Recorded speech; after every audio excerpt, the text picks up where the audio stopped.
Okay. Okay. Welcome.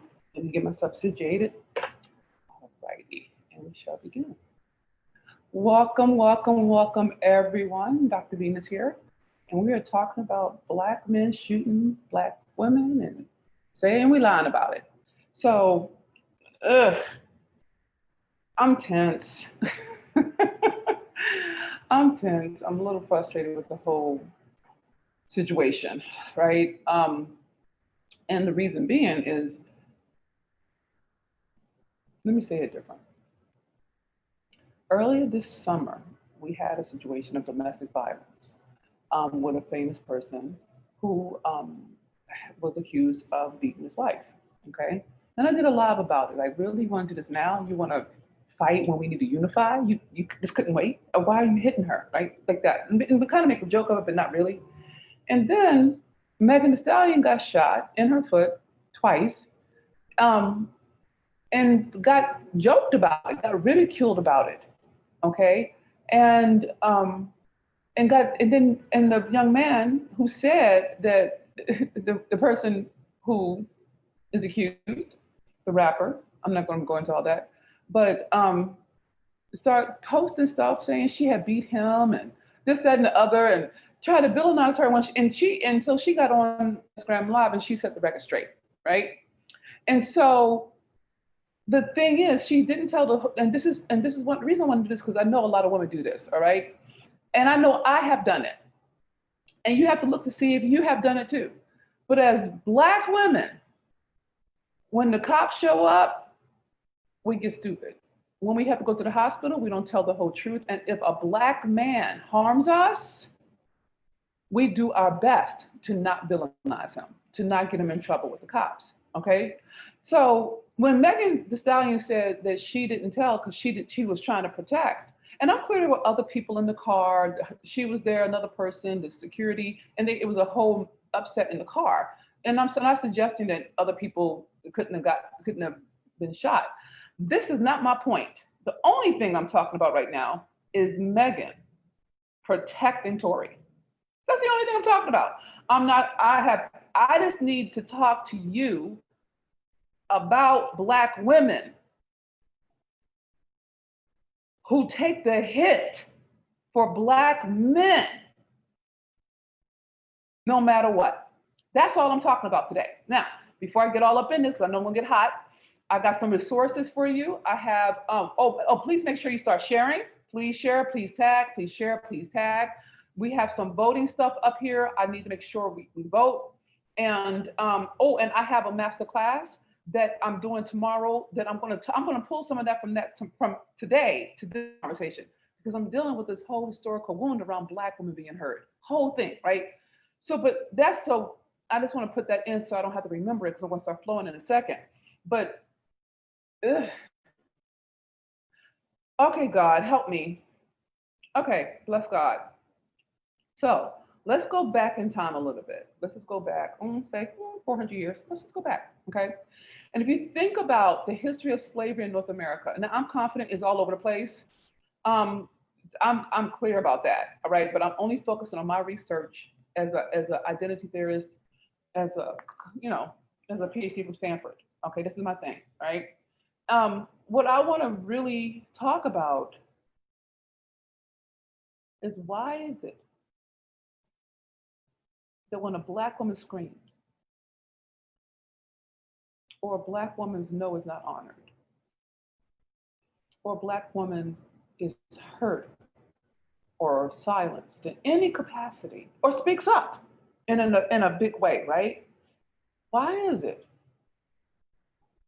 that Black men, wounded Black men, let's make it plain, feel a need to put her in her place? That's all I want to talk about. I'm not going to talk to you about, I'm not talking to you about anything except this historical wound. What is it that gets triggered in a Black man that he literally forgets, that annihilates any kind of relationship and turns that Black woman into the enemy? The enemy that's such a big threat that you will beat me, you will rape me, you will drag me down the street, you will kick my ass in an elevator, You will withhold my children from me. You understand what I'm saying? If we just want to walk it slow, right? And so most Black women who love Black men, and there are some Black women who hate Black men, and they have a right for their experiences, right? Most Black women who love Black men, we know that the cops are on them. We don't want to be part of the problem, so we don't say anything, even if we get our ass beat. Okay? And we know that Black men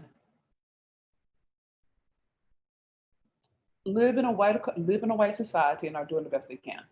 And we love them, right? So I want to talk to you about the loyalty of love when it comes to Black men. Historically, Black men couldn't protect Black women. Let's just make it real plain, make it plain. If you think about slavery, Black families were torn apart, sold apart, let me get that right, sold apart, let me make it more plain. And Black men couldn't do nothing about it. They had no voice, they had no power, they had nothing. So they could, and they were even positioned as less than children. The children, white babies, white children he had to call the children Miss Jane and Mr. Johnny. Like really making sure, white supremacy made sure Black men knew that they had no power. Even if they were physically powerful, they didn't have any power, right? And so I would like for you to take the case that there is a historical wound around Black women protecting Black men from slave catchers, from massa, from being sold, from being whipped, from Jim Crow, from the Klan, from tar and feathering. So this one, like historically, we have a history of hiding them or covering for them or protecting them, putting our bodies in harm's way. If you think about 12 years a slave, when the master made the Black slave beat Lupita, when he made, and she said, I know you didn't want to do it. Like you should see it as she's going to get beat by this Black man, right? She's saying to him, I know you don't want to do it. I know, she's protecting him from him. If you go look at the movie, you'll see, right? Like, damn, he's about to rip her back open, whip her back to shreds. And she's still trying to take care of him. It didn't even know it cost her. All right. So when Megan Thee Stallion talked about or mentioned in her communication on Instagram that the cops were there, it was a helicopter, they got there real quick, they were aggressive. Given this situation that we're in right now, this historical moment where we're protesting and Black Lives Matter everywhere, the cops are high, they're hot. You see what I'm saying? So they come in and there are Black people in a car with guns. That, in street language, you're asking for an ass whipping. So I totally understand Megan. I know what she's talking about. I've walked this, right? So she didn't say it and she didn't put the word out on him because she was trying to do it on the hush. A lot of us do that, right? But then he gonna go talk shit. And have his publicist put different things out and then, all the stuff that's, blah, blah, blah, that she now has to go and defend herself because he said she lied, that he didn't shoot her. Now she had to show her wounds. Do you understand? Like she has to do all of this to be credible. Now I want you to understand, Black women are not just not credible with Black men. Black women aren't credible, period. And I'm gonna tell you why, okay? The reason why Black women aren't credible with Black men is because the institution of slavery turned Black women into a commodity, into a function. Not even an animal, really, because they will fuck her, but they didn't want to call her a woman. I have theories about that. We could talk about it another time. But they would turn her into a commodity. And this is the thing you need to understand. Everybody, please hear my word on this. White supremacy annihilated Black femininity. Annihilated Black femininity. Let me tell you what I mean. Okay? Black femininity, if you think about whiteness, white people, white women are or in terms of white supremacy and whiteness, right? She's positioned as pure, delicate, needs to be protected from the Black brute, right? White women are fragile, They're sensitive. You got to be soft with them. And Black women are, and all of those are what people call feminine traits. Well, you can't do that and turn a person into a slave.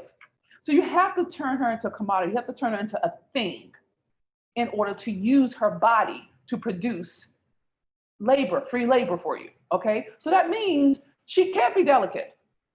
She can't be fragile. She's got to be strong. She can't be hurt. You know, she has to. She can't be feminine. And I don't mean like in the frilly paper, frilly lace and velvet way. I'm not talking about that femininity. I'm talking about the femininity of being cared for, needing to be nurtured. There's one of the resources I put in here talks about how in terms of the police, and I will even say this with Black men, wounded Black men, make a distinction, okay, is that baby girls, young girls are they're harassed and treated harshly by the police because they don't think that Black women bleed. They don't think that we're delicate. They don't see us as women. They see us as things, as a horse or as a commodity. I'm going to go back to animals because it's easier for me to see it. But like if you can have a calf, you can be you could be a slave, right? So they totally have to annihilate our femininity in order to actually have the institution of North American slavery, period, end of story. Do you understand what I'm saying? Like, you can't be fragile and work 15 hours picking cotton. That's not going to happen, right? And so Black men, in my opinion, have bought into white supremacy when it comes to Black women. They have very little compassion for us. And I'm not talking about all Black men, I'm just talking about the wounded ones. And if you don't know them, good for you, okay? They have no compassion for us. It's not like we bleed or we have feelings or we're delicate or we're fragile. No, we're strong, we can take it. We can be like that, right? If we're successful, we must be strong, which means you can just, we'll get over it.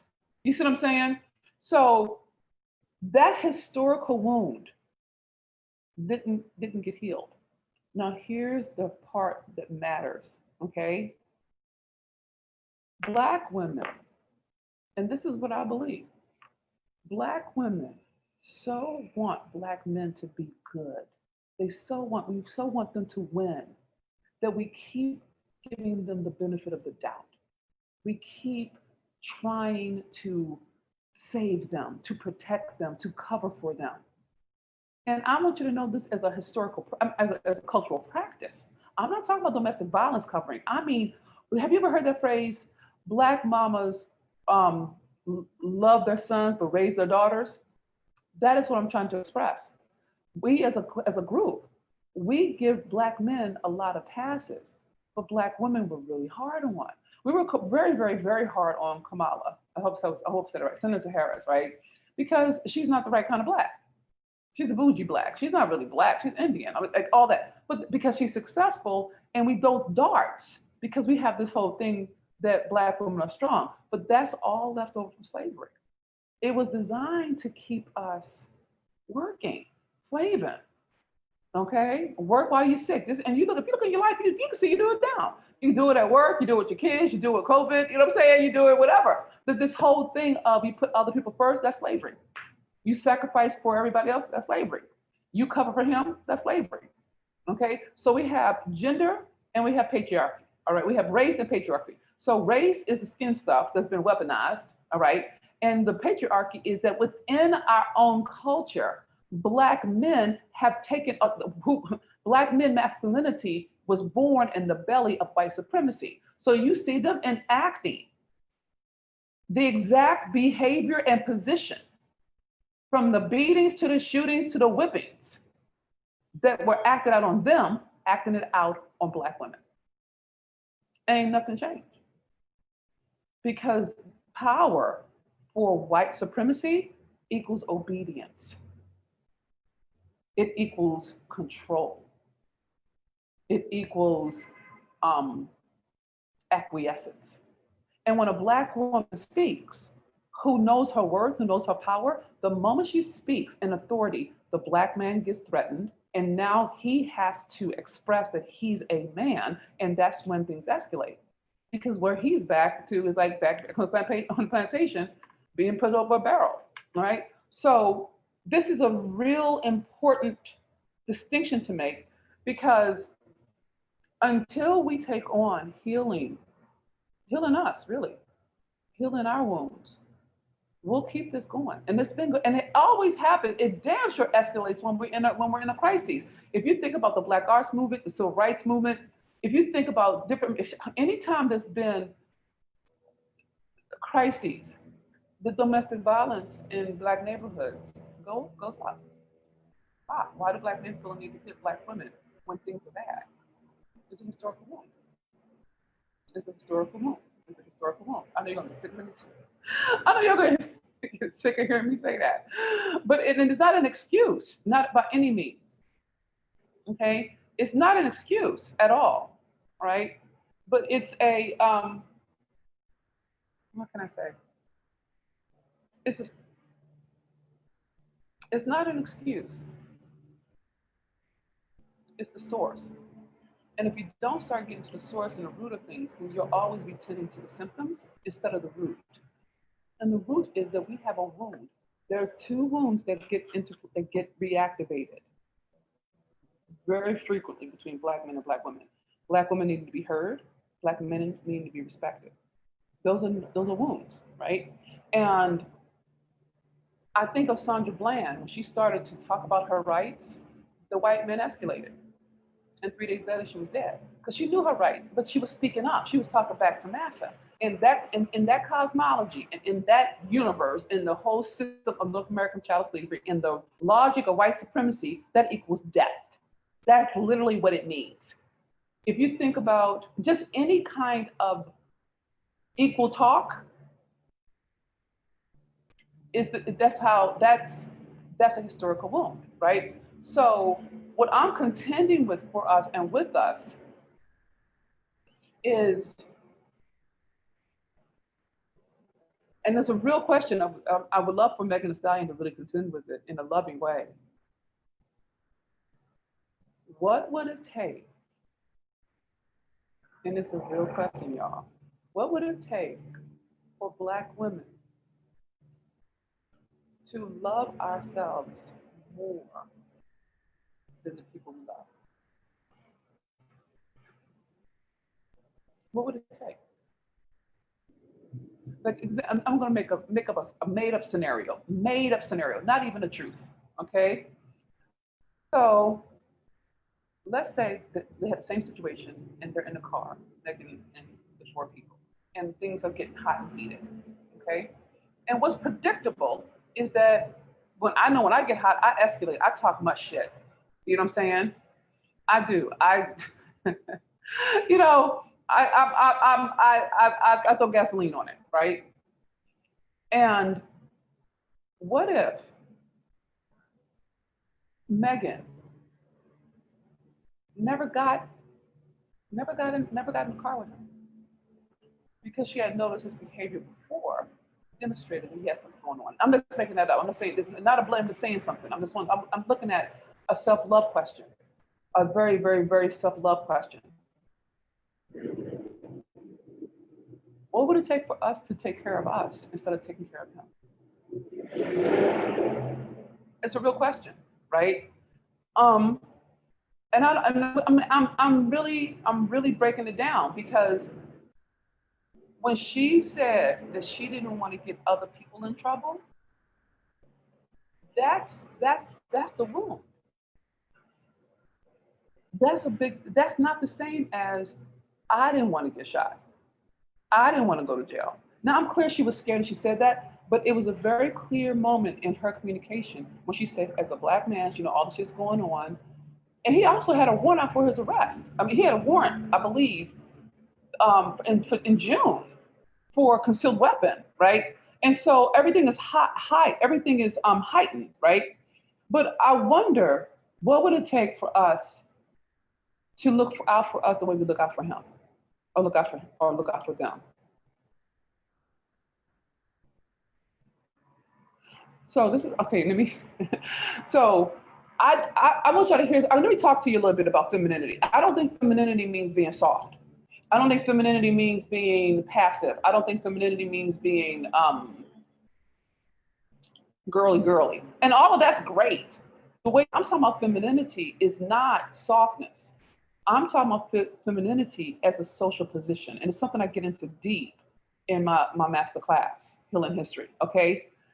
Because we think femininity means agreeing or acquiescing or letting him have his way or speaking soft. Well, honey, I didn't like that.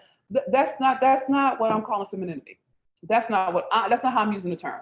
I'm using the term femininity in terms of whiteness, in terms of white supremacy, to justify using the Black female body.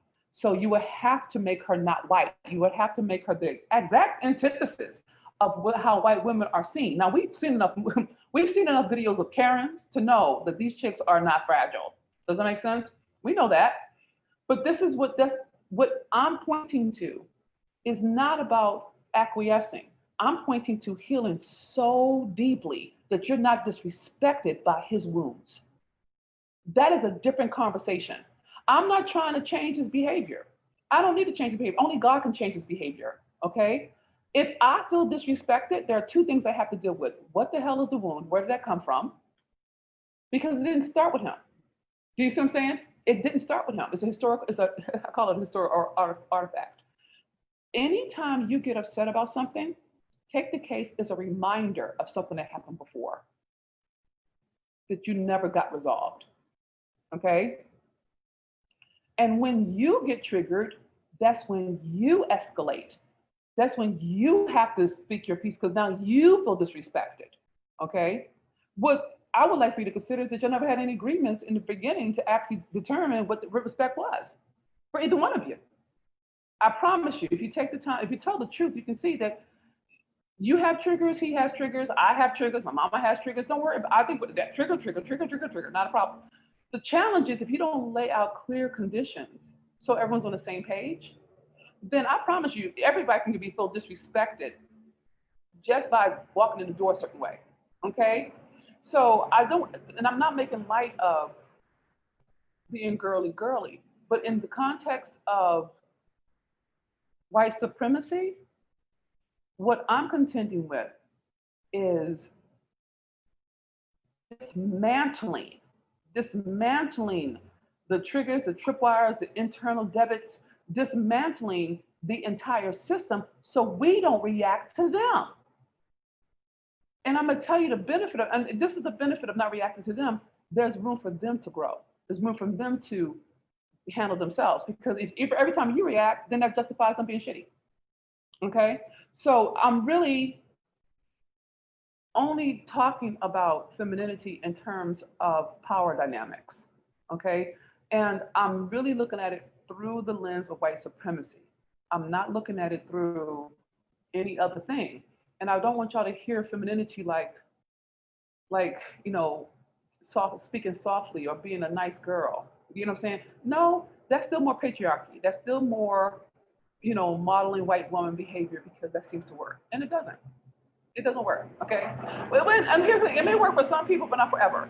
And that's why white women are protesting now because it hasn't worked for them. So my point is, what would it take for you to love you so much, so deeply, so totally, that you took on never being offended again? Not bullshit. I mean, real talk. Like never. Like if he came in rah, rah, rah, rah, rah, and he said your mama stinks or whatever, right? And you hadn't. It wasn't. You didn't get mad. Not because it wasn't inappropriate. It's like, okay, it's not. You're not. It doesn't mean anything to you because you're so whole. His wound is not your problem. His wound is not your problem. You can love a wounded person and not have their wounds hurt you. My mother's wounded, and God bless us. Wounded, and I love her with my whole heart. I do. I love a lot of wounded people, but that doesn't equal I get to let their wounds hurt me because I'm whole. You see what I'm saying? God has. I've listened to Joyce Myers, And she had this one talk about God, under the redemptive names of God. And she was talking about that, and it's in the Bible. She said, God is sufficient until God's self. And I thought that was so dope. I thought it was dope as fuck. God is sufficient until God. Damn. That means God don't need nothing. He don't need no rain, no water, no heat, no ice, no water. I mean, he was cool as hell. He's so himself. He's so complete that he's not looking outside of himself for anything. You see what I'm saying? And if we're made in the image and likeness of God, I'm out to be that complete, that whole, that when the slings and the arrows come, they fall because they don't get, they're not, my body is not my sense of self. You see what I'm saying? My spirit is who I am. It's not my body, right? And for my body, I'll be screwed, right? 'Cause my body, given how much has been done to my body, if I were my body, I would be bitter, all right? So what I'm pointing to, a whole different level of healing so completely that when someone that you love, and you know loves you on some level, I'm pretty confident that when Megan and Tori got in the car, they were cool. They didn't. I don't think they were hating each other. They had at least a level of a professional respect. You see what I'm saying? It wasn't a stranger. But that's when the most, that kind of situation where you have some love for somebody, and it hurts more, right? And when someone you love does something that totally goes against your boundaries, okay, and who you feel like is treating you like shit. Whatever your version of shit is, okay, whatever your version of shit is, all right. You have to do two things. One, you have to choose if you're going to tolerate it. If it doesn't work for you, then you have to get yourself organized to leave. Okay, I've left a lot of people, a lot, and I'm talking romantically, business-wise, physically, living conditions, states. I've left a lot of people, not because I'm angry, but because I'm not willing to be in that. I'm not willing to stay in a situation that doesn't feed me life. Okay, and what I have discovered. And this is a beautiful thing, and I'm going to deep dive in the master class. The link is right here. I encourage you to get it now. What I've learned that I would love for you to have is this: when you take on healing yourself, being so healed that you dismantle all of your triggers, the ones that really undermine your success. When you do that, he doesn't have any more power. He can't hurt you anymore. He can't. That's freedom. Freedom isn't shutting your heart off. Freedom isn't getting back at people. Freedom isn't punishing people. Freedom isn't leaving or cutting people off. That's not freedom. Freedom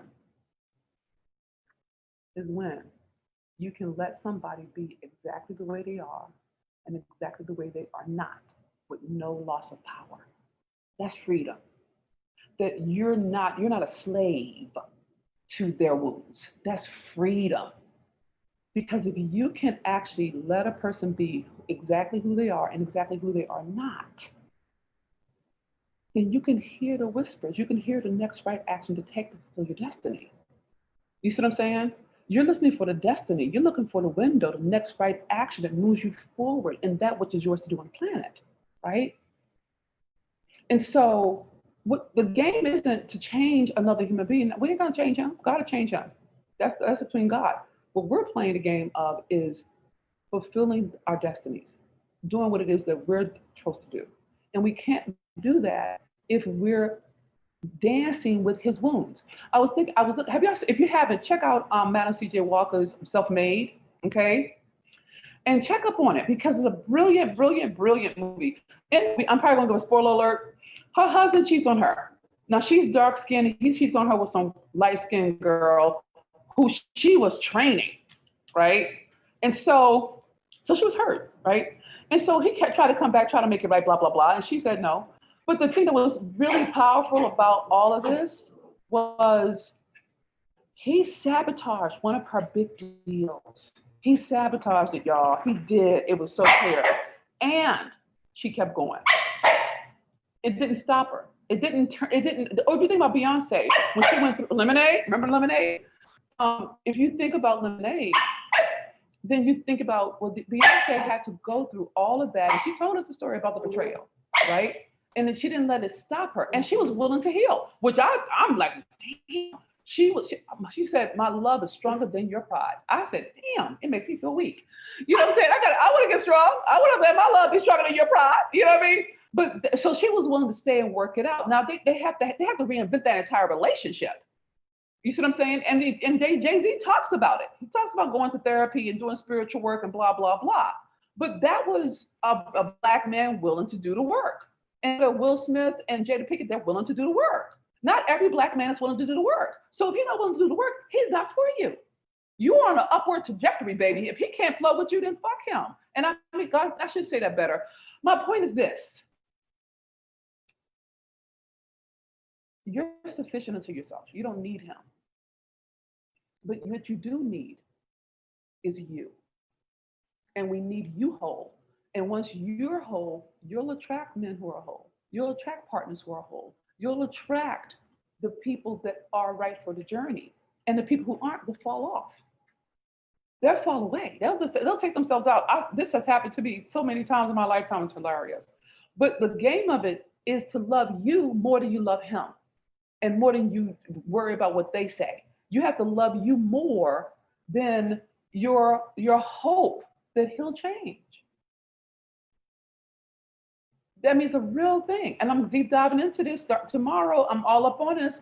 So if I had Megan Thee Stallion in my life, if I was in her ear and she and I were having a conversation about this, and she talked about how she didn't tell the police and how she didn't tell the doctor and all that kind of stuff. I think that what I would have asked her, y'all should know I have a puppy and he has a real internal timer about when I should be finished. And he's actually right, but I just want to get this in. And if I keep ignoring him, maybe he'll stop. I think he heard me. Let me say this last piece and then I'll surrender the mic, all right? He just came closer. He's like, you will not ignore me. Hey, baby. Hi. I'm almost done. Can I have 3 more minutes, please? Come on. Thank you so much. Just give me 3 minutes. Don't give me dead weight. Just give me 3 minutes. Okay. If I could have a conversation with Megan Thee Stallion, I would ask her, what would it take for you to love you more than you love anything else? And then really start contending with what that looked like for her. So I'm going to ask you that question. Okay? What would it take? And I'm going to tell you, one of the things it will take is support. Doing it on your own, it won't work. All right? Which is why I have the master classes, which is why I have a whole business. Okay? So it's not something you can do on your own. If you could, you would have done it by now. But you need, I needed tools. I still need tools. I have mentors. I have support structures. I have a therapist. I have a circle of trust. I believe in support, okay? And so what I say the antidote to all of this is self-love. And the healing happens. The healing gives you access to that, okay? All right, beloveds, I'm gonna surrender the mic. Know that you're loved beyond measure, my sweet sisters in success and the brothers who love us. I feel like I want to say more, but I'm going to stop here. I'm going to stop here. And if you have any questions, comments, points of clarity, just let me know, okay? Know that you're loved and you're treasured. And please remember this, my sweet sister in success. You're worth so much more than you've ever been taught to believe. Goodbye for now.